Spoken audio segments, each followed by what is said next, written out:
Voel jy oorlaai en uitgebrand, so asof jy nooit genoeg is nie? Jesus sê in Matteus 11, kom na my toe almal wat vermoeid en belas is, en ek sal vir julle rus gee. Onthou, die wêreld wil nie vir jou rus gee nie. Dit sê jy moet harder werk om meer te kan hê. En dit bring vrees en angs en uiteindelik brand baie van ons uit.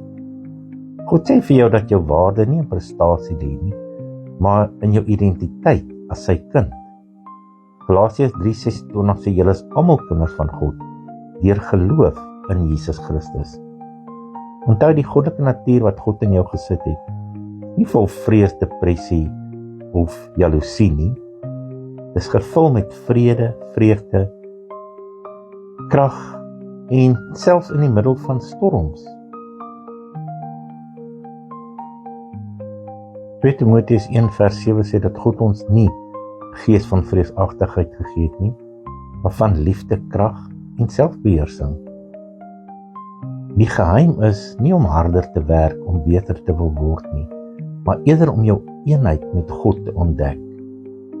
1 Korintiërs 6:17 sê wie die Here aanhang, een gees met hom is. So leer om teenwoordig te wees. Wanneer jy by jou gesin is, wees daar by hulle. Moenie sit en werk nie. Wanneer jy op pad werk toe ry, dink aan God en sy teenwoordigheid en nie aan vrees en bekommernisse en die dag se probleme nie. Nou die verlede is verby, dit bestaan nie meer nie. Die toekoms is nog nie hier nie, maar belangrik, God is nou hier by jou. So stop dadelik en moenie langer jou verstand kosteloos aan die duiwel uithuur en toelaat dat hy dit met vrees en bekommernis vir jou vul nie. Die verlede is verby, die toekoms is nog nie hier nie, maar onthou God is nou hier by jou. Spreuke 10 sê vir ons dat die seën van die Here maak ryk en moeitevolle arbeid help nie veel nie. Vader, ons kies vandag om in U teenwoordigheid te rus.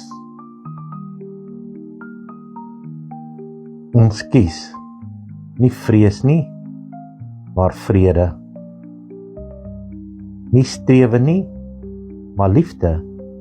Dankie dat U ons bron is en dat ons kan rus in die wete dat U by ons, in ons en deur ons is, deur ons leef en dat ons nie hoef harder te werk om meer te hê nie, of beter te voel nie, maar leer om te rus en U koninkryk te kan ontdek en werklik vry wees.